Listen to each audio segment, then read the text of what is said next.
Alors, bonjour tout le monde, bienvenue à l'Informagro de ce 20 mars 2026 qui va être au sujet du coût de revient. Donc, maîtriser votre coût de revient pour des décisions plus rentables. On va être avec Martin Auger. Juste avant de céder la parole à Martin, on va avoir quelques petites formalités introductives. Donc, les Informagro, je vous rappelle que c'est une collaboration que nous avons avec Financement agricole Canada ainsi que le réseau Agriconseil. C'est une initiative aussi qui est présentée en collaboration avec les créneaux bioalimentaires du Québec, donc nous, le créneau d'excellence agroboréale, mais également le créneau Aliments Santé, le créneau acéricole et le créneau Transformation. Donc, si mes collègues sont présentes et présents aujourd'hui, je les salue. Euh, Petit rappel aussi, créneau d'excellence agroboréale, on est situé au Saguenay-Lac-Saint-Jean. Notre mission, favoriser les collaborations et l'innovation pour le développement des entreprises et des filières agroalimentaires boréales. Donc, n'hésitez pas à nous contacter si vous avez des projets collaboratifs, des projets d'innovation. On est là pour vous accompagner dans le développement de ces projets-là, mais aussi on est une référence pour de l'aiguillage et de la mise en réseau. Donc, on va y aller avec la présentation de notre partenaire présentateur Financement agricole Canada. Donc, je cède la parole brièvement à Sandra Hardy. Merci beaucoup Isabelle. Donc, Sandra Hardy, comme le dit Isabelle, directrice principale des relations d'affaires chez Financement agricole Canada pour le volet du financement commercial. Donc, merci encore une fois là, pour la collaboration avec tous les créneaux. Donc, je pense qu'on a des belles valeurs qui se ressemblent chez FAC avec celles des créneaux bioalimentaires. Donc, c'est toujours un grand plaisir pour nous là, de collaborer avec ces différentes associations et regroupements de notre secteur qui met de l'avant notre industrie là, un peu partout au Québec, mais au Canada également. Donc, quelques mots sur Financement agricole Canada. Vous voyez un petit peu à l'écran, hein, FAC existe depuis plus de 65 ans. Au départ, dédié au financement de l'agriculture, donc c'est très agricole et il y a maintenant près d'une trentaine d'années, en fait, FAC a pris la décision d'élargir ses services de financement à toute la chaîne de valeur agricole et agroalimentaire, donc tout ce qui gravite avant et après l'agricole, donc toute la transformation là, principalement, mais on peut penser à nos distributeurs, à nos fabricants d'équipements, à nos concessionnaires de machinerie. Donc, c'est très large, là, dans le doute, validé avec nous. Puis, c'est dans nos équipes, là, à moi notamment, là, du financement commercial qui peuvent aider ces catégories de clients-là. Donc, j'en profite ici pour les remercier, nos clients, mais nos partenaires aussi, là, pour leur confiance, puis de faire affaire avec nous. Vous voulez en savoir plus, parce que je ne veux pas prendre trop de temps ce matin. Je vous invite à visiter nos différents médias sociaux, nos publications. Vous y trouverez toutes sortes d'informations sur notre industrie d'une part, mais également sur l'entrepreneuriat, le financement. On parlera de coût de revient ce matin. Je suis certaine qu'on a des bibliothèques aussi, si vous voulez aller d'en chercher un petit peu plus. Donc, n'hésitez pas, je vais vous mettre les différents petits liens là, dans la conversation, dans le chat sur le petit côté de l'écran. Puis, n'hésitez pas également à me contacter là, si vous voulez en savoir davantage là, sur des questions plus précises sur notre façon et ce qu'on fait en termes de financement. Donc, sur ça, je vous souhaite une très belle rencontre. Merci à tous. Oui. Euh, Merci beaucoup, Sandra. Donc, avant de céder la parole à Martin et l'écran aussi à Martin pour la prochaine heure qui suivra, si vous avez des questions, n'hésitez pas à les adresser dans le clavardage. On va pouvoir y revenir à la fin de la présentation. Le webinaire va vous être envoyé également par courriel à la fin et vous allez pouvoir avoir accès aussi à la présentation sur notre site web à la page Informagro, donc au www.agroboreal.com.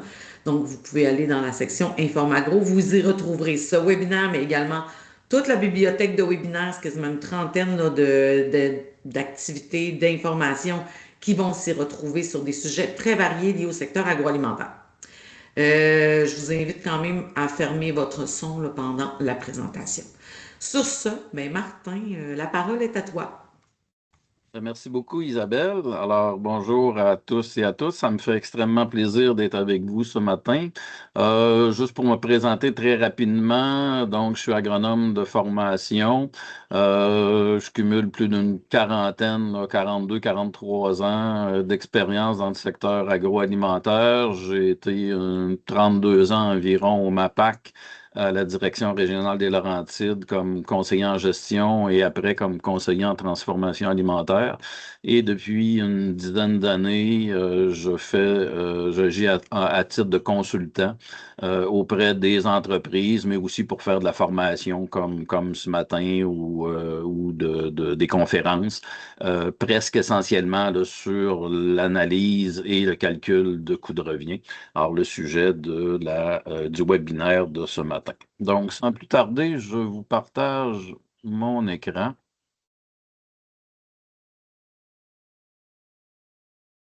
Se placer au tout début. Donc, webinaire sur les coûts de revient qui s'intitule Maîtriser votre coût de revient pour des décisions plus rentables. Donc, on va voir là, dans la prochaine heure qu'est-ce que c'est que le coût de revient. Pourquoi on veut absolument calculer un coût de production puis un coût de revient? On va voir la distinction aussi là, entre coût de production et coût de revient. Il y a souvent un petit peu de confusion là, au niveau de ces deux termes-là dans le champ, si je peux me le permettre. Euh, on va voir aussi la nature des charges. Donc, vous voyez, c'est un petit peu, c'est pas tant de la théorie que du vocabulaire que je veux vous donner ce matin, parce qu'évidemment, pour bien comprendre ce que c'est que le coût de production, le coût de revient, ben, il faut les définir, puis il faut parler de charges, donc de nature des charges, leur comportement aussi au sein de l'entreprise. Donc, il faut vraiment passer par cette étape-là, là, si on veut après regarder des résultats de calcul de coût de revient et de coût de production. Ce qu'on va faire donc à la fin de l'heure, il y a deux exemples qu'on va regarder ensemble. Évidemment, on n'aura pas le temps là, de parcourir la totalité de l'outil que j'utilise pour faire le coût de revient, qui est l'agro-calculateur de coût de revient. On va aller directement au résultat que permet d'obtenir cet outil-là et on va regarder donc deux cas types.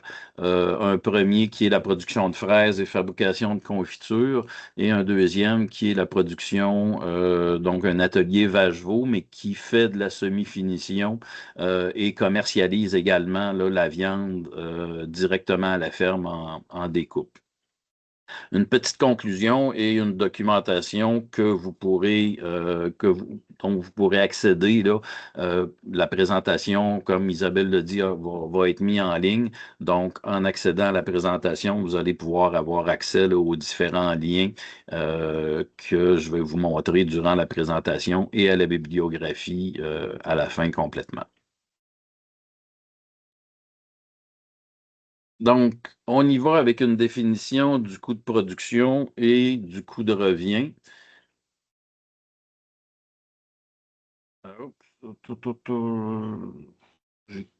Attendez, je reviens, je reprends. Désolé du petit contretemps.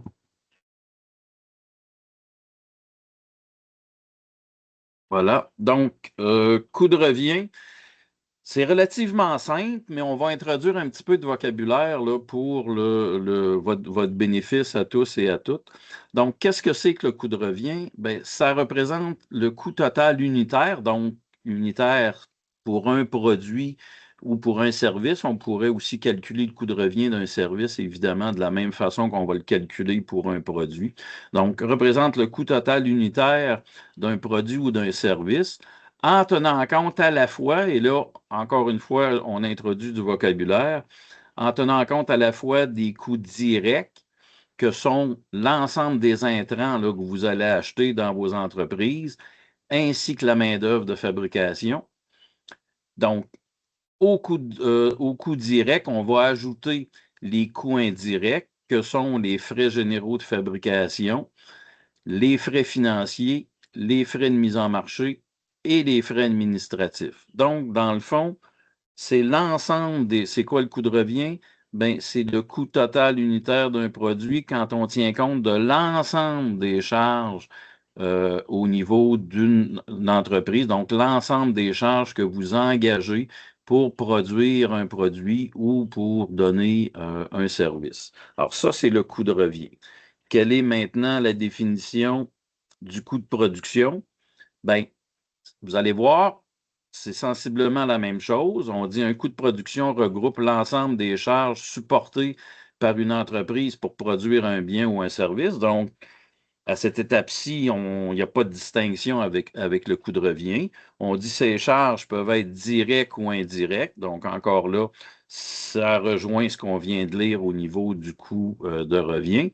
Cependant, pour calculer le coût de production, on va exclure certaines dépenses. Donc, des dépenses qui ne sont pas liées directement à la production pour une certaine période. C'est le cas notamment des frais de commercialisation, donc des frais de distribution, de commercialisation, des frais de mise en marché. On va donc dans le coût de production, on va exclure les frais de mise en marché. Si on part donc de notre coût de production et qu'on vient ajouter à ce coût de production-là les frais de mise en marché, ben, on va obtenir à ce moment-là ce qu'on a vu tout à l'heure dans la définition précédente, on va obtenir un coût de revient.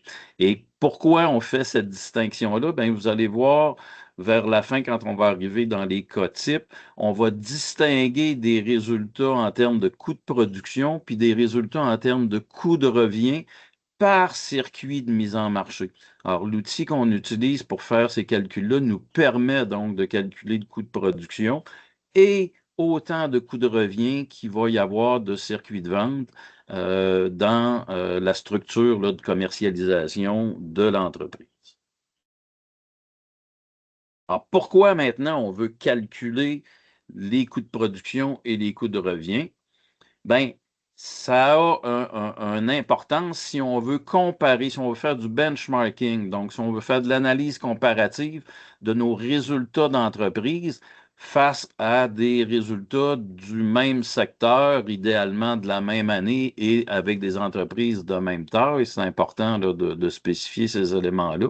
Donc, si on veut comparer nos résultats, donc nos dépenses, nos charges aux standards du secteur, ben, c'est sûr que de venir reclasser nos différentes dépenses dans un outil comme l'agrocalculateur, ça va nous faciliter vraiment cette analyse-là comparative parce qu'on va structurer l'information d'une certaine façon qui va permettre après ça la comparaison là, avec les standards du secteur en question. Ça va nous permettre de suivre évidemment toute l'évolution des paramètres qu'on appelle technico-économiques, donc des paramètres techniques et des paramètres économiques au fil des ans. Donc, le fait encore là de restructurer, de reclasser les dépenses de vos entreprises en adoptant le vocabulaire qu'on a vu là, dans les définitions de coûts de production et de coûts de revient, donc en classant ces charges-là en charges variables directes et charges indirectes fixes, ça va nous permettre de beaucoup plus facilement comparer nos résultats donc, et de suivre aussi l'évolution des paramètres technico-économiques. Décider de faire des investissements en fonction de la réalité financière de l'entreprise. Donc, le fait de faire du coût de revient, c'est un calcul, ce sont des calculs qui vont nous permettre de dégager un très bon portrait de l'aspect financier de vos entreprises. Et donc, à ce moment-là, ben, connaissant le portrait financier des entreprises, on est à même de voir, mais quel serait l'impact de futurs investissements sur cette réalité-là financière. Ça nous permet donc de de prendre ces décisions-là. De déterminer le prix de vente d'un produit, c'est peut-être l'élément qui ressort le plus souvent quand on pose des questions, mais à quoi ça sert de faire des calculs de coût de revient? Donc, évidemment, déterminer le prix de vente d'un produit, c'est pas la seule façon de connaître, en connaissant le coût de revient, de déterminer les prix de vente d'un produit. Il ne faut jamais négliger aussi les prix de la concurrence, donc faire une analyse des prix de la concurrence, jumelée à l'analyse des coûts de revient. Mais à ce moment-là, on a deux méthodes là, qui nous permettent de déterminer les prix de vente d'un produit. Et idéalement, on devrait connaître et le coût de revient des différents produits et les prix de la concurrence avant d'être en mesure de déterminer le prix de vente adéquat pour vos produits. Identifier les produits rentables des produits non rentables. Donc, c'est des informations qu'on va obtenir en réalisant des calculs de coûts de production et de coûts de revient. Et c'est important de savoir dans mon entreprise quels sont les produits rentables et quels sont les produits non rentables, évidemment. Déterminer si je dois obligatoirement faire de la vente directe ou si je peux passer par un distributeur, un détaillant, un courtier, donc ce qu'on appelle un intermédiaire dans la chaîne, dans vos circuits de vente. Pourquoi, en calculant le coût de revient, on est en mesure d'obtenir des réponses à ce niveau-là? C'est qu'on va être capable, en calculant les coûts de revient, de connaître la marge précise, donc de bénéfices générés par chacun des produits que vous fabriquez dans une entreprise, que ce soit des produits agricoles ou des produits de transformation, c'est la même chose. Donc, en connaissant les marges qu'on va réaliser par produit, si cette marge-là, elle est suffisamment grande, je vais pouvoir insérer donc un intermédiaire parce que vous savez que quand on va chercher des intermédiaires dans nos circuits de vente, évidemment, il va falloir consentir une marge à ces détaillants, à ces intermédiaires-là. Donc, si ma marge, elle est suffisamment grande, je vais avoir de la place pour consentir une marge à un intermédiaire en question. Mais si ma marge bénéficiaire, elle est tellement mince, tellement réduite, ça va faire en sorte qu'il n'y aura pas de place pour insérer un intermédiaire. Là. Je ne serai pas en mesure de consentir une marge à cet intermédiaire-là sans faire en sorte que je vais me retrouver en situation de déficit. Alors, ça aussi, c'est un élément important là, du coût de production et du coût de revient. Optimiser les stratégies de mise en marché, comme on disait tout à l'heure, le coût de revient nous permet d'identifier les produits rentables des produits non rentables et c'est une donnée qui est vraiment essentielle si on veut mettre en place une stratégie de mise en marché au niveau de la commercialisation dans vos entreprises. Alors, c'est assez inconcevable de penser qu'on est capable d'établir des stratégies de mise en marché si on ne connaît pas les coûts de production puis les coûts de revient de nos différents produits. On peut se tirer dans le pied là, de façon très, très marquée, de façon très dramatique aussi au niveau de notre stratégie de mise en marché si on n'a pas des réponses là, au niveau de la rentabilité des produits. Ça va nous aider aussi le fait de calculer le coût de production puis les coûts de revient dans vos entreprises. Ça va vous aider à détecter certains problèmes dans l'entreprise. Donc, des problèmes de rentabilité, mais des problèmes de production, de rendement, donc de mauvaises décisions, dans le fond, qui ont été prises au niveau de vos entreprises. Donc, c'est vraiment un très bon exercice un très bon diagnostic au niveau de la rentabilité de l'entreprise. Donc, plusieurs éléments, dans le fond, qui nous renseignent sur la pertinence de calculer un coût de revient et un coût de production.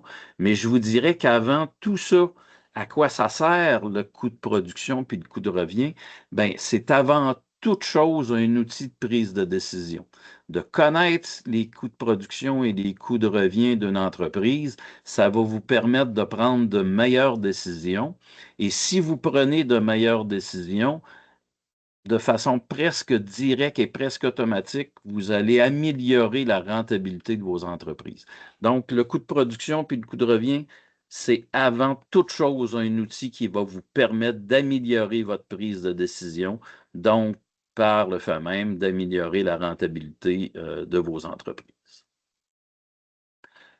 Je vous disais tout à l'heure qu'on va regarder rapidement la nature des charges. Donc, en coût de revient, on va reclassifier les charges que vous avez dans vos entreprises en deux groupes qu'on va qualifier de charges directes variables et de charges indirectes fixes. Donc, on va voir la nature de ces charges-là, mais surtout, on va voir comment ces charges-là se comportent, comment elles varient dans vos entreprises. Et c'est à partir du comportement de ces charges-là que vous allez être en mesure de comprendre ce qu'est le coût de revient et comment le coût de revient peut varier dans une entreprise. C'est en fonction donc de la nature de ces deux types de charges-là, les charges directes variables et les charges indirectes fixes. Donc, nos charges directes variables. Bien, c'est quoi une charge directe dans un premier temps? C'est une charge que je vais pouvoir attribuer facilement à un produit ou à une production. Alors, si je vous donne un exemple, quand on parle de semences, de fertilisants, de pesticides, de matières premières, donc pour des entreprises qui feraient de la transformation, de matières premières, d'emballage, et qu'on soit autant en production agricole qu'en transformation alimentaire, la main-d'œuvre de production. Donc, ces différentes charges-là, on va les qualifier de charges directes parce que c'est facile, exemple, dans une production d'orge, de savoir bien, quel est le coût de la semence que j'ai utilisée dans cette production-là. C'est très facile. Hein? On connaît la superficie, on connaît le taux d'ensemencement à l'acre ou à l'hectare. Donc, c'est très facile de connaître le coût des semences par hectare ou par acre en superficie. La même chose au niveau de la fertilisation, la même chose au niveau des pesticides. Pardon. Et si vous êtes en transformation, ben, on va le voir tout à l'heure. Donc, c'est très facile aussi de connaître le contenu. Si je prends le pot de miel, l'exemple que vous avez sous les yeux, donc de connaître la quantité de miel que j'ai dans un pot, de connaître combien de pots j'ai utilisé, combien d'étiquettes, combien de couvercles. Alors, tout ça, c'est des charges directes, c'est des charges que je peux attribuer facilement à un produit sans utiliser de méthode de calcul spécifique au coût de revient et au coût de production. Donc, si on regarde au niveau maintenant du terme variable, qu'est-ce qui veut dire ce terme variable-là? Bien, ça veut dire que si je prends mon exemple encore une fois d'un pot de miel de 1 kg, bien, si j'ai un pot de miel et que ce pot de miel-là totalise 10,50 $ de charges directes variables, donc le miel, le pot, l'étiquette, l'emballage, etc., bien, si je produis 10 pots, ça va me coûter 105 $ de charges directes variables. Alors, vous voyez qu'il y a une augmentation qui est proportionnelle.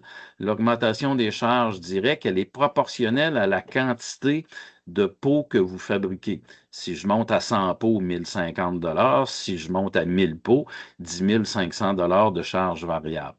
Donc, par unité de volume, mes charges variables vont être par définition variables, c'est-à-dire qu'elles vont augmenter proportionnellement à la quantité, donc au volume de production. Mais si je ramène ces charges directes variables-là par unité de production, donc dans l'exemple que vous avez sous les yeux, par pot de miel, bien, on se rend compte que ces charges variables-là, elles deviennent fixes par unité de production. Donc, que je calcule quelles sont mes charges par pot pour 1 pot, pour 10 pots, pour 100 pots, pour 1000 pots, ces charges-là demeurent à 10,50 $. Donc, une charge directe variable, elle va varier proportionnellement au volume de production, mais quand je vais exprimer cette charge-là par unité de production, elle est fixe.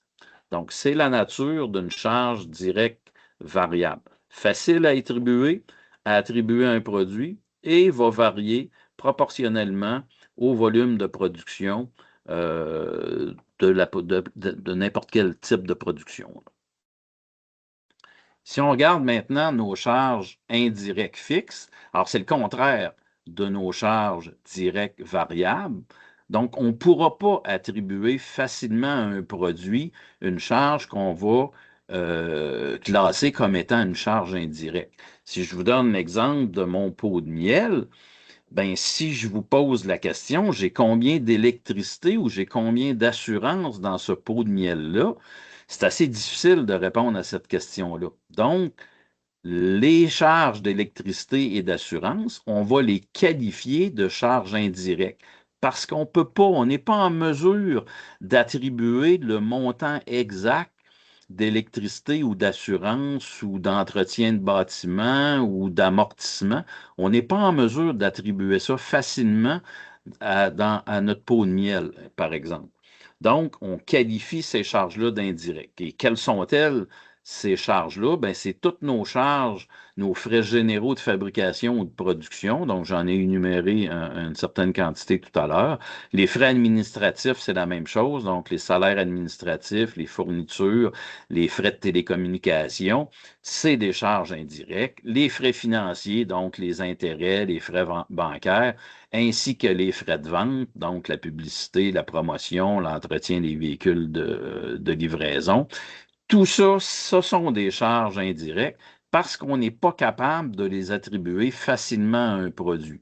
Et j'insiste sur le terme facilement. Ça veut dire que pour attribuer ces charges-là à un produit X, il va falloir utiliser des méthodes de calcul. Alors, c'est pour ça qu'on dit qu'on n'est pas capable de les attribuer facilement comme on était capable de le faire avec nos charges directes. Pourquoi maintenant on va les qualifier de charges fixes? Ben, c'est que ces charges-là ne varieront pas avec le volume de production. Donc, que je produise 500, 10 000, 5 000, 10 000 ou 15 000 pots de miel, j'ai calculé que mes charges indirectes fixes totalisaient 25 000 et elles ne varieront pas en fonction du volume de fabrication. Alors, c'est pour ça qu'on les qualifie de fixes. Mais contrairement à nos charges variables, quand je vais les exprimer par unité de production, donc mon 25 000 de charges indirectes, si je le divise par 5 000 pots de production, j'obtiens 5 de charges indirectes fixes par pot de 1 kg. Si j'en produis 10 000, ben, je vais couper de moitié, donc je vais obtenir 2,50 de charges indirectes fixes par pot d'un kilo. Et si ma production est de 15 000 pots, ben, je vais obtenir 1,66 de charges indirectes fixes par pot d'un kilo. Donc, nos charges indirectes fixes, contrairement à nos charges directes variables, elles ne varient pas en fonction du volume de fabrication, mais quand je vais les exprimer par unité, donc dans le cas de l'exemple que vous avez sous les yeux, par pot fabriqué, ben, mes charges indirectes fixes vont diminuer au fur et à mesure que mon volume de production va augmenter. Donc, ça vous donne vraiment la définition de ce que sont nos charges directes, variables et indirectes fixes. Et vous venez de voir comment elles se comportent dans vos entreprises, comment ces charges-là vont varier dans vos entreprises. Et je vous dirais que si vous comprenez ces notions-là de charges directes, variables et de charges indirectes fixes, vous venez de comprendre au moins 90% de ce qu'est le coût de production et le coût de revient et comment donc, ça va nous aider à comprendre comment le coût de production va varier dans vos entreprises. Une information additionnelle au niveau des charges indirectes fixes, souvent, on va appeler ces charges-là aussi des charges structurales. Donc, des charges qui sont reliées à la structure de production dans vos entreprises. Puis ces charges de structure-là ben, sont reliées, dans le fond, au fond de terre, aux bâtiments, aux équipements, machinerie que vous possédez au sein de vos entreprises. Ces charges-là, comme on vient de le voir, elles vont demeurer fixes tant qu'on ne changera pas la structure même de vos entreprises, tant qu'on ne changera pas la structure de production dans vos entreprises. À partir du moment, donc, où je vais atteindre ce qu'on appelle la capacité de production, donc la capacité de produire que me permet les différentes infrastructures que j'ai dans mon entreprise.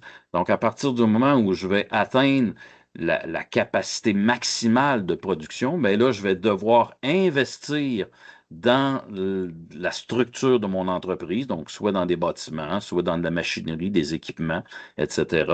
Et ça va faire en sorte qu'à ce moment-là, mes charges fixes vont augmenter. Alors, souvent, les charges fixes vont augmenter sous forme de paliers et vont être reliés à ce qu'on appelle la capacité de production de votre entreprise. Si on met sous forme de tableau, donc ce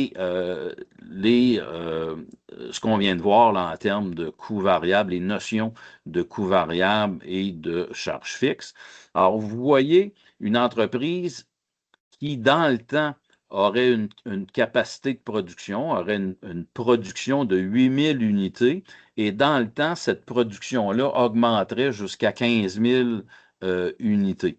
Donc, vous voyez que si on regarde ce que coûte maintenant, ce que va coûter dans cette entreprise-là, la production de ces 8000 à 15 000 unités-là, vous voyez que si on prend nos charges variables directes, donc que sont la matière première, la main-d'œuvre directe et certains frais indirects de fabrication variables, vous voyez que ça totalise 36 $. Et peu importe la quantité de produits que je vais produire dans mon entreprise, le coût par unité, on l'a vu tout à l'heure, il ne bougera pas. Il va demeurer fixe, donc à 36 $.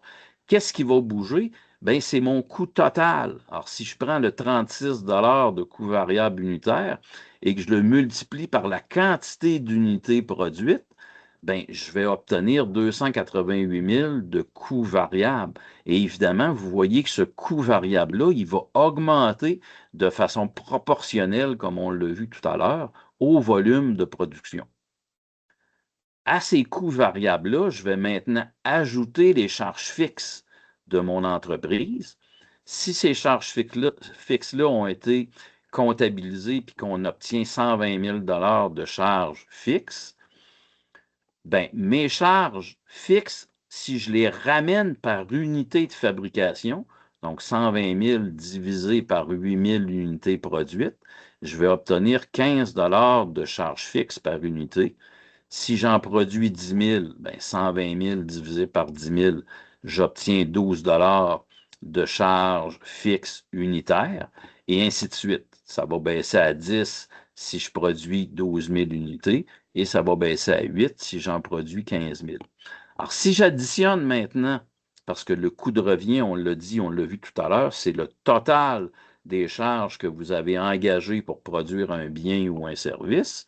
Alors, si j'additionne mon total de charges variables unitaires à mon total de charges unitaires, mon total de charges fixes unitaires, j'obtiens un coût pour ce niveau de production-là. Donc, j'obtiens un coût à l'unité, un coût de revient à l'unité de 51 $. Mais on voit qu'au fur et à mesure que ma production va augmenter, mon coût de revient va diminuer. Et pourquoi ce coût de revient diminue-t-il? C'est à cause des frais fixes qui sont variables par unité de production. Donc, on l'a vu, mes charges fixes sont variables par unité de production, donc vont diminuer au fur et à mesure que mon volume de production augmente. Ce qui fait en sorte que quand j'additionne mes charges variables et mes charges fixes, bien, mon coût de revient, qui est le total de toutes mes charges que j'ai engagées pour fabriquer ce produit-là en question, bien, ce coût de revient-là va diminuer au fur et à mesure que le volume de production va augmenter. Alors, c'est important de comprendre cette notion-là. C'est une notion qui est fondamentale pour bien comprendre ce qu'est le coût de revient dans une entreprise et surtout comment ce coût-là va varier dans le temps. Donc, vous voyez, un coût de revient, ce n'est pas statique, c'est pas fixé pour longtemps dans une entreprise, puisqu'évidemment, plus votre volume de production va augmenter, plus le coût de revient va diminuer. Il y a une notion qui est intéressante aussi à regarder, c'est la notion de point mort. Donc, à partir du moment où on va avoir reclassé nos charges en charges variables et en charges fixes, on va pouvoir les totaliser, donc additionner nos charges variables et nos charges fixes. Et vous voyez qu'à partir du moment, donc j'ai ma ligne ici qui est mon chiffre d'affaires et j'ai ma ligne ici qui totalise mes charges variables et mes charges fixes. Et vous voyez qu'au moment où les deux courbes vont se rencontrer, c'est ça qu'on appelle le point mort ou le break-even en anglais. Alors, ce point mort-là, il est défini comme le point où mon chiffre d'affaires va être égal à mes charges totales dans mon entreprise. Alors, quand mon chiffre d'affaires est égal à mes charges totales dans mon entreprise, c'est là où j'ai atteint mon point mort. Si mon chiffre d'affaires, il est inférieur, donc c'est la ligne qui est ici, si mon chiffre d'affaires, il est inférieur à mon total de charges, bien, je vais être dans une zone où je vais être en déficit au niveau de mon entreprise. Je vais subir des pertes au niveau de mon entreprise. Si je me retrouve dans une zone où mon chiffre d'affaires il est supérieur à mes dépenses totales, bien, je vais être dans une zone de profitabilité, c'est-à-dire que je vais réaliser un bénéfice au niveau de mon entreprise, au niveau du total de mon entreprise. Alors ça, c'est la notion de point mort. Souvent, on entend cette notion-là, on entend ce terme-là, point mort ou break-even. Donc, vous saurez maintenant que le point mort, c'est vraiment le point dans l'entreprise où vos revenus, dans le fond, sont égaux à vos dépenses. Si je veux calculer mes coûts de production ou mes coûts de revient maintenant, bien, qu'est-ce que j'ai besoin? Qu'est-ce que je vais avoir besoin en termes d'informations qui vont être nécessaires pour faire ces calculs-là de coûts de production et de coûts de revient? Bien, je vais devoir, dans un premier temps, faire ce que j'appelle la qualification, la description de mon système productif. Mon système productif, qu'est-ce que c'est? Bien, c'est toutes les activités de production que j'ai dans mon entreprise. Donc, vous n'êtes peut-être pas une entreprise qui a un seul type de production. Vous êtes peut-être dans une entreprise qui avait plusieurs éléments de production. Vous faites de la production animale, de l'élevage, vous faites de la grande culture, vous faites de la transformation, etc. Donc, tout ça, ce sont des systèmes productifs qu'on peut qualifier d'activités de production. Donc, la première chose à faire quand on va vouloir faire des calculs de coûts de production et de coûts de revient, c'est de qualifier votre système productif. Quelles sont les activités de production que vous avez dans vos entreprises? Et parallèlement à ça, on va qualifier aussi, on va décrire, on va identifier les différents circuits de mise en marché que vous avez dans une entreprise. Donc, vous vendez en boutique à la ferme, vous vendez dans des épiceries, vous vendez à un distributeur, vous vendez à un grossiste, etc. Donc, ça, c'est les circuits de vente qui font partie de votre système de production, de votre système de commercialisation. Donc, c'est la première chose à faire, identifier les activités de production et identifier les circuits de vente au sein de vos entreprises. Ensuite, on va prendre un outil que la majorité des entreprises possèdent, c'est l'état des résultats. Donc, si vous avez une comptabilité qui est informatisée, bien, on va aller chercher l'état des résultats qui va provenir directement de votre système comptable dans votre entreprise. Donc, pourquoi on prend l'état des résultats qui provient de votre système comptable plutôt que de prendre l'état des résultats des états financiers faits par le comptable? On veut aller chercher également les états financiers faits par le comptable, mais à l'intérieur de ces différents états financiers-là, l'état des résultats qu'on va utiliser, c'est celui qui provient de votre système comptable, parce que celui que vous allez retrouver dans les états financiers réalisés par le comptable va avoir aggloméré certains comptes de revenus puis certains comptes de dépenses pour faciliter la lecture de vos états financiers, mais en coût de production, on va perdre à ce moment-là de l'information importante et pertinente qu'on a besoin pour réaliser le calcul des coûts de production et des coûts de revient. Donc, on va quand même aller chercher, comme je le mentionnais, les états financiers du comptable, souvent parce que c'est le comptable qui va calculer vos amortissements, c'est le comptable qui va calculer vos variations d'inventaire. Donc, ces éléments-là, on ne les retrouvera pas tout le temps dans votre état de résultat qui provient de votre système comptable, mais on va le retrouver dans l'état de résultat des états financiers réalisés par le comptable. Et on a besoin, en coût de production, en coût de revient, de ces informations-là en termes d'amortissement et de variation d'inventaire. On va avoir besoin aussi de certaines données technico-économiques, donc le nombre d'unités de production. Donc, vous êtes en grande culture, bien, quelle est la superficie, quel est l'acreage ou le nombre d'hectares en céréales. Vous êtes en production animale, bien, vous avez combien de têtes, hein? Vous êtes vous avez un troupeau de bœuf, bien, combien de vaches vous avez ou combien de bouvillons vous avez. Euh, on va avoir besoin des rendements également au niveau des différentes productions. Donc, c'est sûr que la tenue à ce moment-là de registres où on va être capable d'aller chercher facilement ces informations-là technico-économiques. Donc, si vous avez déjà ces registres-là, ça va faciliter toute la collecte d'informations qu'on a besoin pour faire le calcul de coût de production et de coût de revient. On va avoir besoin, évidemment, aussi, si vous êtes en transformation, des recettes de vos produits transformés.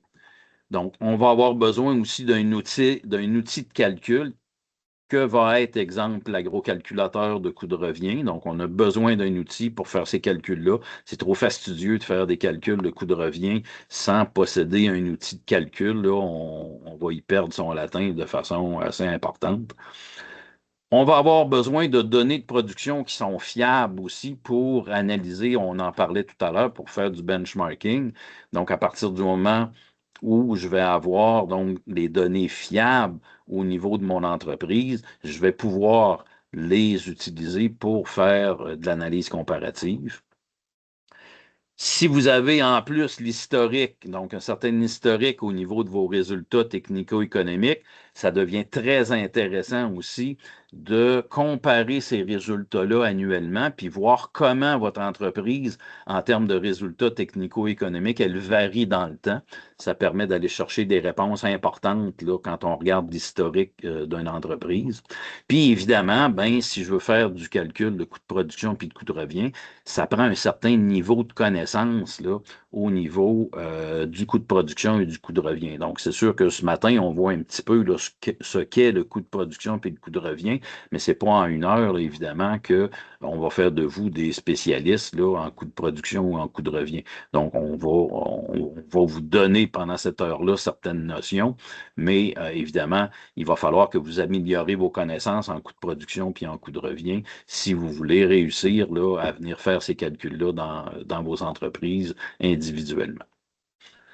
On pourrait se poser la question aussi, comment je peux, à partir du moment où j'ai réussi à calculer mon coût de revient, mais comment je peux réduire ce coût de revient-là au niveau d'un produit? Bien, on l'a vu, la façon la plus facile et la plus automatique, je dirais, c'est d'augmenter le volume de vente. Donc, on l'a vu dans le tableau que je vous ai présenté, là, quand on partait de 8 000 à 15 000 unités de production, bien, on voit que le coût de revient, on a vu que le coût de revient diminuait. Donc, d'augmenter le volume de vente, c'est une façon très simple de réduire le coût de production d'un produit. On peut améliorer les rendements en production. Donc, évidemment, les rendements, le coût de production par unité va être tributaire de façon très importante du rendement de cette production-là. Alors, plus vous allez améliorer le rendement dans vos productions, plus votre coût de revient par unité va diminuer également. Donc, la notion de rendement, elle est drôlement importante. Si je suis en transformation, ben, je pourrais aussi modifier ma recette. Donc, le fait d'utiliser des matières premières de moindre qualité ou qui coûtent moins cher, ben, ça va me permettre de réduire le coût de production de cette recette-là. Réduire les formats, donc on voit ça beaucoup dans la grande industrie, là, la réduflation qu'on appelle. Donc, le fait de réduire les formats va me permettre donc de maintenir le même prix de vente, mais de baisser le coût de production parce que j'ai moins de matière, je vais utiliser moins de matière par unité. Trouver des prix de fourniture moins chers, donc d'acheter en plus grande quantité, puis de trouver des fournisseurs qui ont une matière première moins chère, ça va me permettre encore là de réduire le coût de revient de mes produits. Le fait de mécaniser des opérations manuelles, c'est une façon aussi de réduire le coût de revient d'un produit. Donc, à chaque fois que vous allez rentrer des nouveaux équipements dans une ligne de production, ben, en principe, vous allez améliorer votre efficacité de production, vous allez améliorer la rapidité de la production. Donc, vos coûts de production, vos coûts de revient vont diminuer. Réduire les temps de mise en course, qu'on appelle les temps de setup, puis augmenter la taille des lots de fabrication. Donc, vous fabriquez des confitures, vous fabriquez ça à coût de 10 ou 15 ou 20 pots. Donc, évidemment, plus vous allez augmenter la taille des lots de fabrication, plus votre coût de revient va diminuer parce que le temps de setup, lui, va rester le même. Donc, le temps de se préparer, puis le temps de nettoyage à la fin, que je fasse 10 pots dans mon lot de fabrication, ou que j'en fasse 50, ou que j'en fasse 100, bien, ce temps de setup-là, il va être le même. Donc, automatiquement, d'augmenter la taille des lots de fabrication, ça vient diminuer le coût de revient, le coût de production des différents produits. Un élément qu'on néglige souvent, c'est les pertes, le vol, puis les produits défectueux. Donc, de réduire évidemment ces éléments-là au sein de vos entreprises, ça va faire en sorte que ça va améliorer, ça va réduire vos coûts de production, ça vient jouer sur les volumes fabriqués vendables. Donc, automatiquement, si vous augmentez les volumes fabriqués vendables, bien, vous allez réduire vos coûts de production. Bon, donc c'est tout pour la partie un peu plus là, théorique et vocabulaire. On va regarder maintenant deux exemples très concrets. Donc, un exemple de production de fraises avec fabrication de confiture et un exemple de production, donc un atelier vache-veau qui ferait de la semi-finition là, avec les veaux qu'il a obtenu du troupeau. Donc, pour effectuer ces calculs-là, ces analyses-là de coûts de production et de coûts de revient, donc j'ai utilisé l'agrocalculateur de coûts de revient.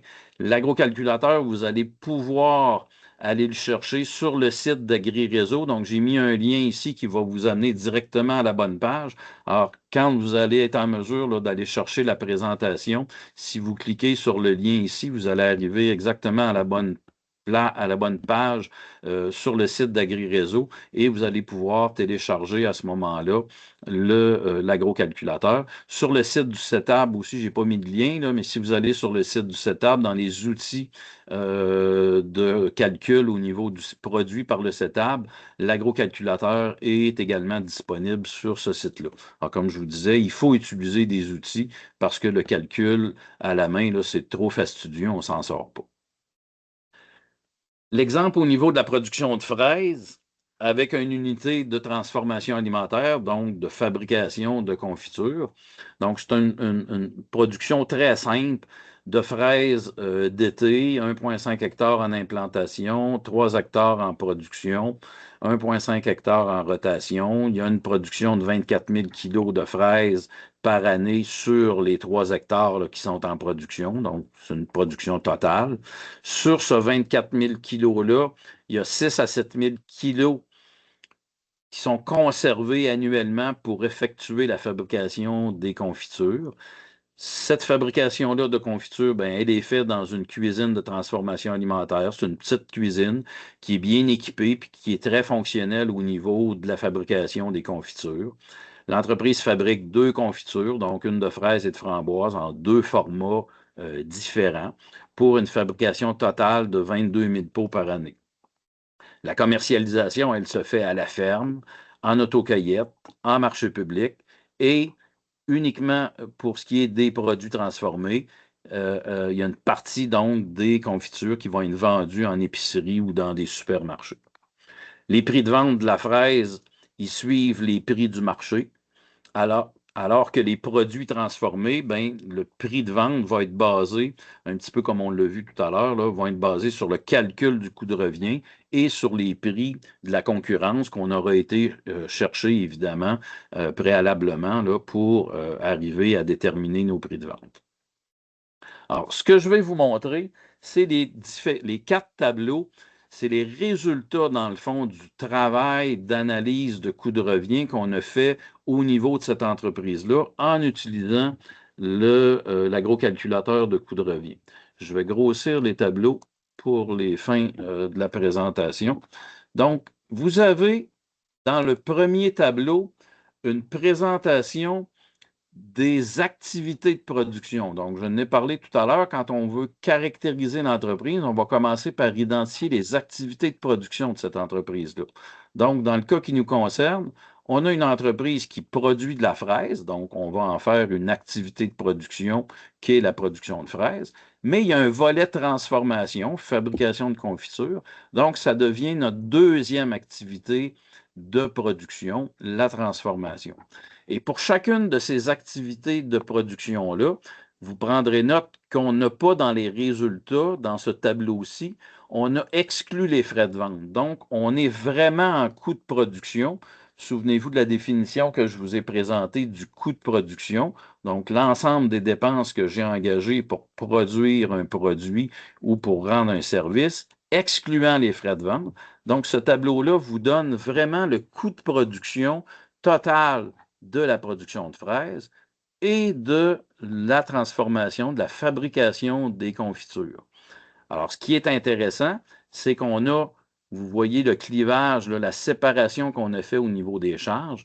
Donc, on a séparé nos charges variables directes et nos charges indirectes. Si j'additionne les deux, ça me donne mes charges totales, donc mon coût de production. Et si je ramène ce coût de production-là par rapport à mon volume de fraises récoltées, le 24 000 kilos que vous avez vu quand je vous ai présenté la description donc, de cette entreprise-là, ben, on obtient un coût de production par unité, donc par kilo de fraises produites, qui est de 5,59 $. On peut, à partir du moment où j'ai mes ventes totales de fraises et mon coût de production, bien, si je prends mon revenu, mon chiffre d'affaires, mes ventes totales, et que je viens soustraire mon coût de production, bien, on voit qu'il y a un déficit qui est généré par la production de fraises. Donc, ça nous indique tout de suite qu'il y a un certain problème avec cette entreprise-là. Il y a un problème de rentabilité au niveau de la production de fraises, qui est un manque à gagner de 12 000 $. Et si je ramène cette perte-là par kilo de fraises produites, ben, j'obtiens un déficit de 52 sous par kilo. Alors ça, c'est l'information que j'obtiens dans ce premier tableau-là. Au niveau de la transformation, ben, c'est la même chose. J'ai des ventes de 123 000, j'ai un coût de production de 90 000. Si je soustrais les deux, j'obtiens un bénéfice avant les frais de mise en marché de 33 000 $ au niveau de ma fabrication de confiture. Alors, à cette étape-ci, dans ce tableau-ci, compte tenu qu'on n'a pas encore comptabilisé les frais de mise en marché, bien, on veut absolument obtenir un bénéfice net qui va être positif parce que à partir de cet avec ce bénéfice net-là qu'on va venir rémunérer, qu'on va venir payer nos frais de mise en marché tout à l'heure. Donc, on veut absolument avoir un bénéfice net qui est positif à cette étape-ci. Alors, on voit tout de suite qu'au niveau de la production de fraises, il y a une certaine problématique. Si je regarde maintenant le deuxième tableau que l'on obtient dans l'agro-calculateur, donc on va comptabiliser encore là nos ventes et nos charges totales par circuit de vente cette fois-ci. Alors, plutôt que de les comptabiliser par activité de production, comme on l'a vu, production de fraises et transformation, on va comptabiliser ces informations-là économiques en fonction de chacun des circuits de vente où les produits sont vendus.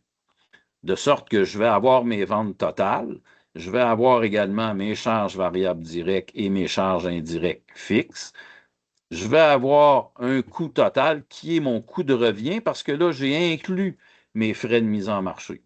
Alors, si je calcule maintenant le bénéfice que je fais par la vente de mes produits en boutique, 59 000 $ de vente, moins 53 000 de coût de revient total, j'obtiens un bénéfice net de 5 500.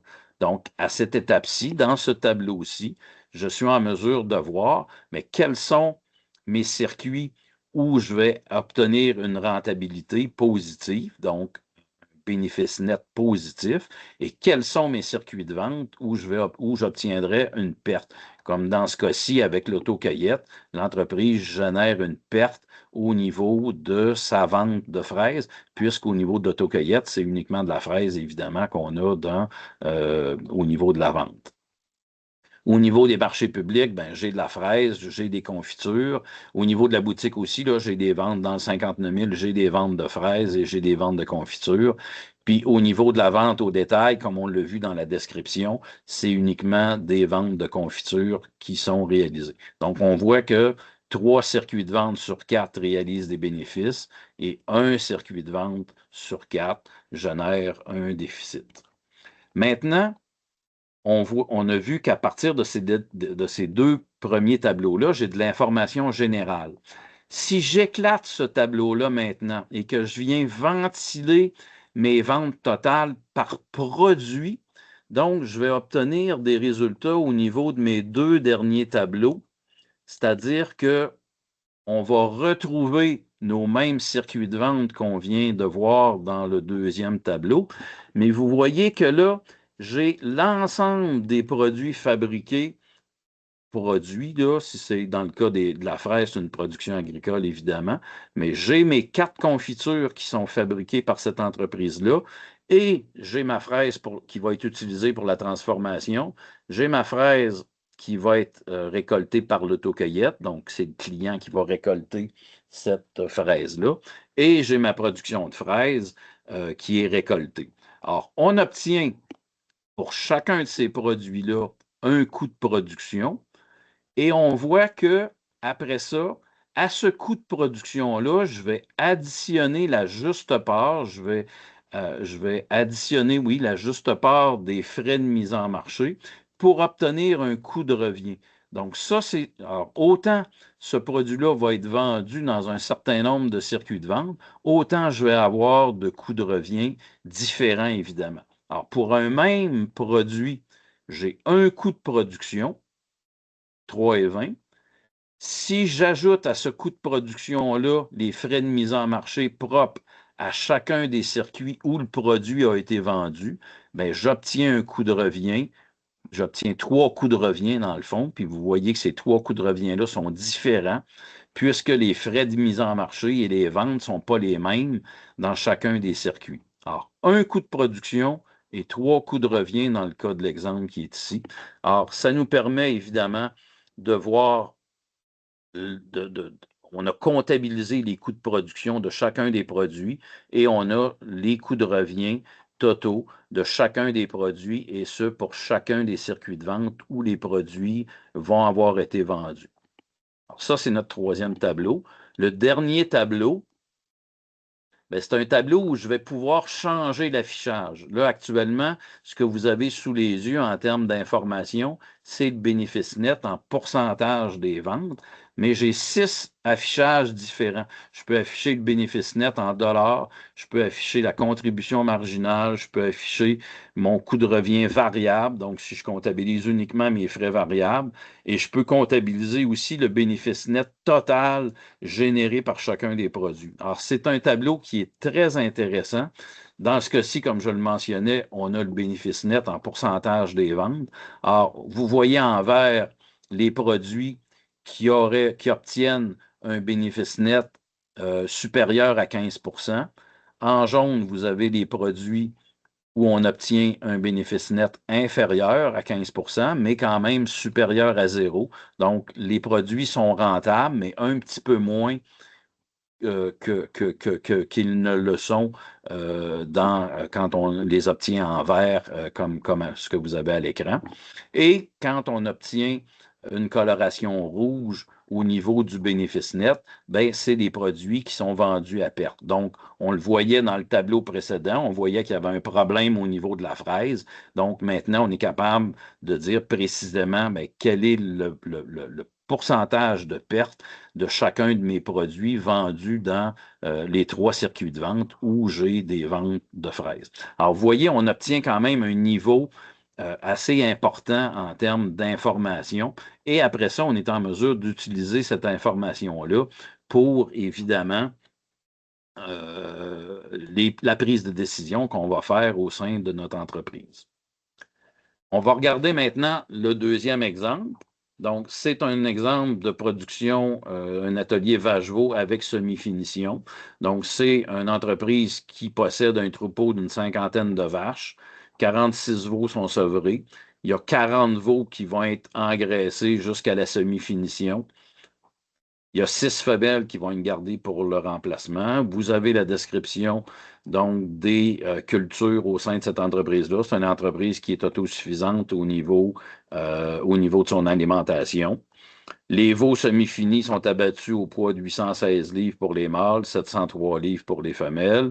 Puis l'entreprise commercialise elle-même la viande en découpe dans sa boutique de vente directement là, à son entreprise. La commercialisation, c'est ce que cette phrase-là dit, là, la commercialisation de la viande se fait à la boutique de la ferme. Donc, si on regarde donc, les mêmes tableaux, mais cette fois-ci avec des résultats au niveau d'une entreprise de production animale, bien, vous voyez, on a fait la même chose qu'on a fait tout à l'heure au niveau de la fraise. On est venu identifier les différentes activités de production au sein de cette entreprise-là. Donc, on a notre production de veaux semi-finis, la production de foin, la production d'orge, le pâturage et l'atelier de découpe de viande. Évidemment, le fait d'avoir ce niveau de précision-là, puis d'éclatement-là au niveau de nos activités de production, le gros avantage, c'est que ça me permet de calculer le coût de production de mon foin que j'ai ici par tonne métrique produit et le coût de production au niveau du pâturage également par hectare, donc en pâturage. J'aurais pu ne pas éclater, ne pas identifier la production de foin et de pâturage comme une activité de production, compte tenu qu'elles sont, ces deux productions-là ne servent que pour le troupeau reproducteur et la production de veaux d'embouche semi-finie. J'aurais pu laisser la production de foin à l'intérieur de mon activité de production animale et la production de pâturage aussi à l'intérieur de mon activité de production animale, pardon. Mais si j'avais fait ça de cette façon-là, je n'aurais pas pu obtenir un coût de production au niveau du foin et un coût de production au niveau du pâturage. Je tiens compte dans mon atelier de veaux semi-finis, je tiens compte de la valeur du foin que je vais utiliser, évidemment. Donc, je vais faire un transfert de la valeur du foin utilisé à mon activité de veau d'embouche. Et de la même façon, je vais faire un transfert du coût de production de mon pâturage à mon atelier Vacheveau, parce que mon atelier Vacheveau consomme évidemment du foin et va consommer du pâturage, et il consomme de l'orge aussi. Donc, il y a une partie de l'orge qui va être transférée au coût du marché, à la valeur du marché, dans mon atelier de production de veau d'embouche pour que le coût de production total de ces animaux-là, puis là, l'unité qu'on va utiliser, c'est le nombre de livres de veaux vendus vivants. Donc, évidemment, ce coût de production-là par unité va tenir compte, oui, de l'élevage, mais va tenir compte des coûts d'alimentation, donc de la valeur du marché du foin, de l'orge et du pâturage. Et vous avez après ça les coûts de production au niveau des découpes de viande qui sont produites par cette entreprise-là. Alors, on voit, comme on disait tout à l'heure, on veut à cette étape-ci aller chercher un bénéfice net qui est positif, puisqu'on n'a pas, dans notre coût de production ici, on n'a pas nos frais de mise en marché qui sont comptabilisés. Donc, on veut absolument, et c'est le cas ici, là, on veut absolument avoir des chiffres qui sont positifs. Par contre, au niveau de la production de veaux semi-finis, on voit, on obtient un bénéfice de 570 $. Donc, si vous vous souvenez de la notion qu'on a expliquée au niveau du point mort, c'est le point dans l'entreprise où les dépenses sont égales aux revenus. On est presque au point mort ici. On a 120 200 $ de dépenses, puis on a 120 800 $ de ventes, ce qui génère un tout petit bénéfice de 570 $ là, pour la production de veaux d'embouche. Donc, on voit que cette entreprise-là, elle est pratiquement au point mort avec la production de veaux d'embouche. Maintenant, on va regarder en termes de résultats par circuit de vente, donc de la même façon qu'on a regardé tout à l'heure au niveau de la production de fraises, nos différents circuits de vente, bien ici, on a de la vente en boutique. C'est essentiellement les découpes de viande qui sont vendues en boutique. On a quantifié aussi l'utilisation à la ferme du foin, du pâturage et de l'orge. Donc, on est capable à cette étape-ci de voir qu'il y a un bénéfice au niveau de l'utilisation à la ferme du foin, de l'orge et du pâturage. Donc, on a évalué une valeur de ces produits-là de 160 000 et on aurait un coût total, donc un coût de revient total de 146 000, ce qui ferait que l'utilisation à la ferme de ces intrants-là, elle génère un bénéfice. À la coop locale, c'est le grain, donc c'est l'orge, une partie de l'orge qui est vendue à la coop locale et on voit également que ça génère un bénéfice. Et on voit également là, le bénéfice généré par la vente de viande en boutique qui est de 25 000 Donc, on va, partant de ces résultats-là, les éclater en les différents produits rencontrés dans cette entreprise-là. Donc, vous voyez, on a listé l'ensemble des découpes de viande produites par l'entreprise. Ce qui est particulier à constater, c'est qu'évidemment, le coût de production et le coût de revient, il est le même pour chacune des découpes. Pourquoi? Bien, c'est qu'on prend le coût total de production de cette carcasse-là de viande et ce coût total-là, après ça, ben, c'est ce qui permet, si je le ramène par kilo carcasse ou par kilo de viande, là, ici, on est en kilo de viande.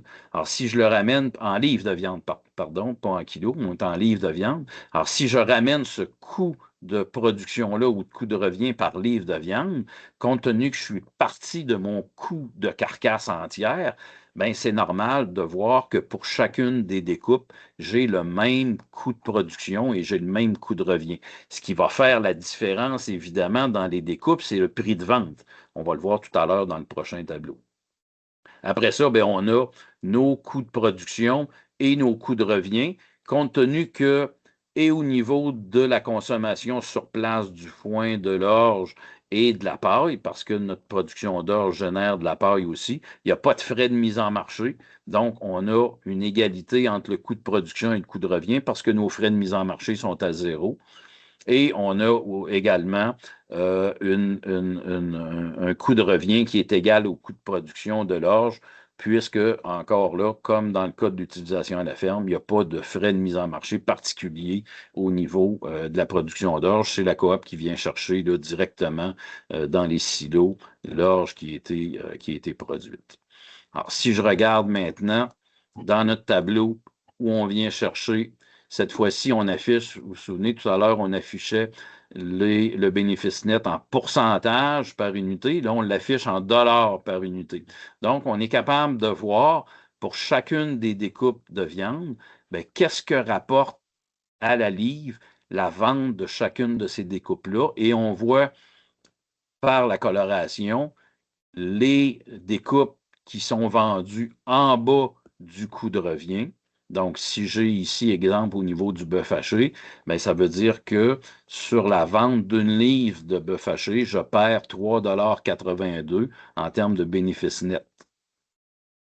C'est la même chose. Donc, ce qu'on se rend compte souvent dans la commercialisation de viande, c'est qu'on réalise un bénéfice au niveau des coupes qui sont plus nobles, donc des meilleures découpes au niveau de la carcasse. Mais quand on arrive à des découpes donc qui sont moins nobles, donc de moins bonne, pas nécessairement qualité, là, mais des découpes moins tendres, ben, on va obtenir un bénéfice net qui est négatif. Ce qui est important, évidemment, au niveau de la rentabilité par découpe, c'est le bénéfice net total que va générer l'ensemble des découpes. Alors, c'est normal d'avoir des pertes comme ça au niveau de certaines découpes. Ce qu'on veut, c'est que la commercialisation de la viande, de la carcasse au complet, génère, elle, un bénéfice.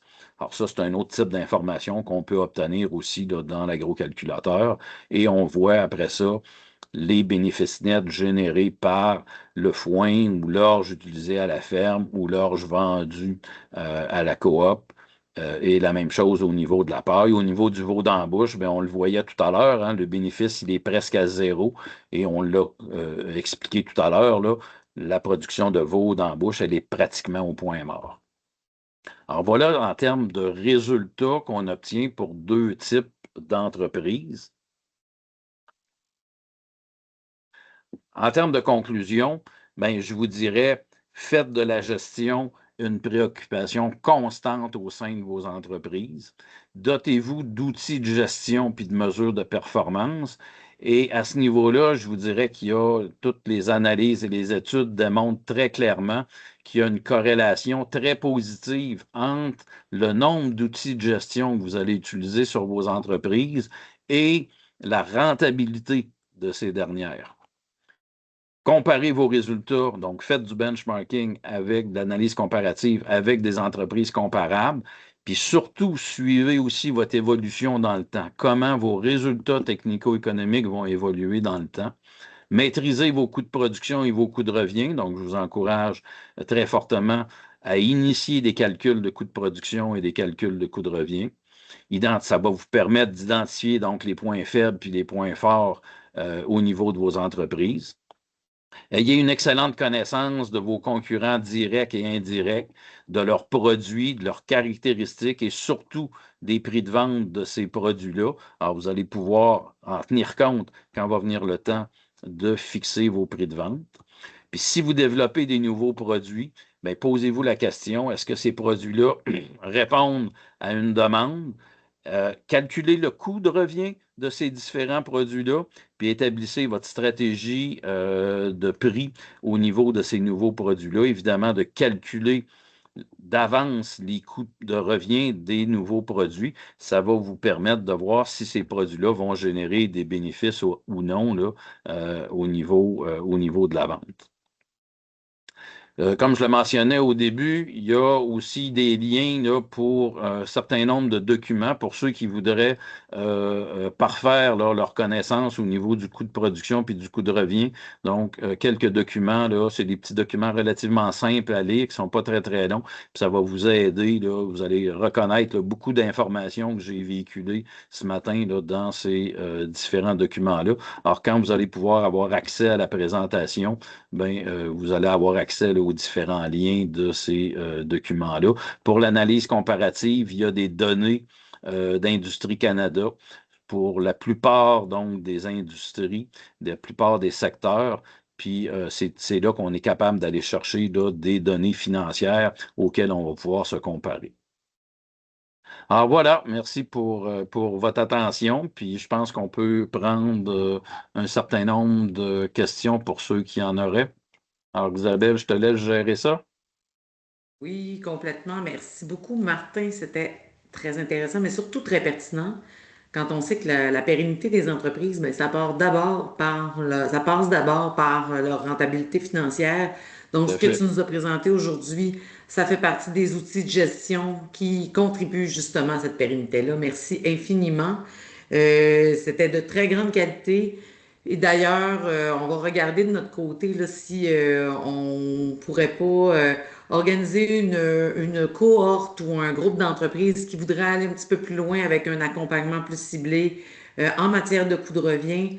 Tout à Donc, fait. tenez-vous à l'affût sur nos réseaux avec ces possibles offres-là qui pourraient avoir lieu en cours d'année. Est-ce qu'il y a des personnes qui avaient des questions à adresser à Martin? Mais de toute façon, si les gens ont des questions, ils peuvent te contacter puis Oui, voir dans quelle mesure ils peuvent obtenir un accompagnement puis un soutien de ta part. Parce que tout à j'ai fait. l'impression que s'il y a des questions, de toute façon, qu'elles risquent d'être très ciblées. Très Puis, personnalisé, oui. ben oui, très propres à la situation de chacun. C'est Oui, normal. oui, tout à fait. Puis justement, c'est pour ça qu'on fait connaître les gens comme toi qui peuvent apporter un soutien aux entreprises. Donc, merci encore tout le monde. Si vous voulez revoir cette présentation-là, vous allez la recevoir par courriel de toute façon à la fin, dans les prochaines heures, prochains jours. Puis, c'est disponible toujours sur nos sites web également. Merci encore une fois, Martin. Merci à tout le C'est monde plaisir. de votre attention. Puis, on se dit à bientôt. On a d'ailleurs deux webinaires qui sont déjà prévus. Pour les prochains mois, on a le 20 avril avec non, c'est le 23 avril, pardon. Merci, elle a dit, je te vois qui me confirme, là. Donc, le 23 avril, on va être avec les gens de groupe d'Encause qui vont nous parler de segmentation des ventes et de commercialisation. Et on a le 28 mai, on va être avec le CRIBIC qui vont nous parler de bioéconomie.